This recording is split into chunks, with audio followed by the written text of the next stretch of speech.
They have sworn allegiance to al-Qaida. The fighters of Jabhat al-Nusra are among the best trained and armed in Syria. The U.S. says they are terrorists. Many fought against American soldiers in neighboring Iraq. A commander goes by the alias Sheikh Abu Ahmed. People like me used to pray in the mosque 5 times a day, and before the revolution, the Syrian regime considered this as a crime. Because of this, we were arrested, captured many times, and tortured by the regime's branches. For this reason, we are against the regime from the bottom of our hearts. Jihadi fighters like those from al-Nusra are one of the reasons the U.S. has been reluctant to send weapons to Syria. Defense Secretary Chuck Hagel. This is an imperfect situation. There are no good options here. This is complicated. There's no clarity. U.S. officials say there are up to 100,000 Syrian rebels trying to overthrow the government of President Bashar al-Assad. Between 15% and 25% are linked to al-Qaida. But U.S. officials say moderates make up the largest share of Assad's opposition.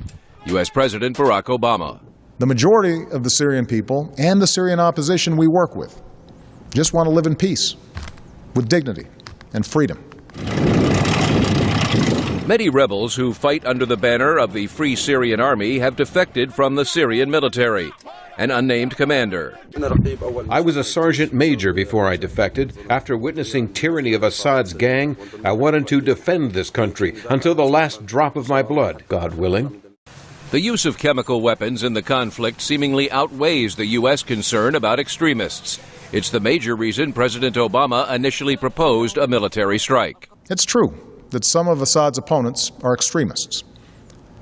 But al-Qaida will only draw strength in a more chaotic Syria if people there see the world doing nothing to prevent innocent civilians from being gassed to death.